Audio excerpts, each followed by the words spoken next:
iji m afọ ime m wee ṅụọ ọlụ dị m iyi. Ofu nwaanyị asị m na ya na di ya na-enwe nsogbu, di ya na-akụ ya ife anyhow, ịghọtago, kwa mbọsị ọ na-asị ya na ya lọvọzi ya, ya na-edi. O wee luo one day, ya na ya na-abụ wee sesie okwu, o wee kụbịa ife, kụsịa anya ife, ya wee bebe akwa besie. O wee si ya na ife ya ji wee nụta ya bụ ka ọ mụọlị ya nwa, ya na-ịsalị ya akwa. Ọ sị m, nne, ịmagolu nwaanyị dị ime akụsịrị ife afụrụ ụzọ iwe. Ya wee kwụlụ ọtọ wee si ya na bido tata gaba na ya sụkwalị ya akwa again ka ya nwụọ n'afọ ime.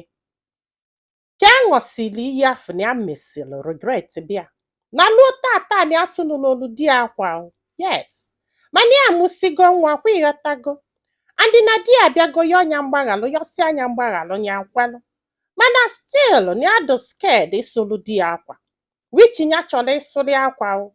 Mana iyi nụnwanya ṅụrụ na ya ji ụmụaka na ya ma ya ka ya mụ nwa ọzọ, na ya nwere ike ịmụ nwa ọzọ, andị na ya bido ịsụlụ di ya akwa kịta, na ya mụrụ ife ga-emechi. In fact, na ihe a bụ nnọọ ụjọ na ya mụrụ ebe di ya yọgolo ya mgbaghalụ, ya agbaghalụ di ya, nye kwesị ịsụakwalụ di ya akwa ka o nwere ife ya ga-eme iji wee avatia ihe nụnwanya kwuru.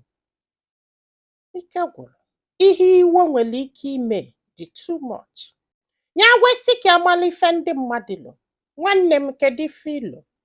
Kedu ihe o dogokọ this woman mee na? O kwesịrị ịsụakwalụ di ya akwa afta ka ọ ṅụsịala iyi ebe di ya yọgolo ya mgbaghalụ, o were obi niile gbaghalị ya? Ka o kwesịrị ikwu n'ife o kwuru ebe ọ bụ na o ji afọ ime wee ṅụnya bụ iyi until ọ mụsị ụmụ niile o kwesịrị ịmụ, doshon ya ma mụzi nwa ọzọ maka echi o. Gwa anyị ife ilo na comment section, maka na ọ ga-enyere nwaanyị a aka iji ma ife ọ ga-eme, ma nyekwazi alụmaka tụsa ozi a ka olu ndị ọzọ ntị. Ndị be anyị, daalụnụ, ka ọ dị n'ụbọchị ọzọ.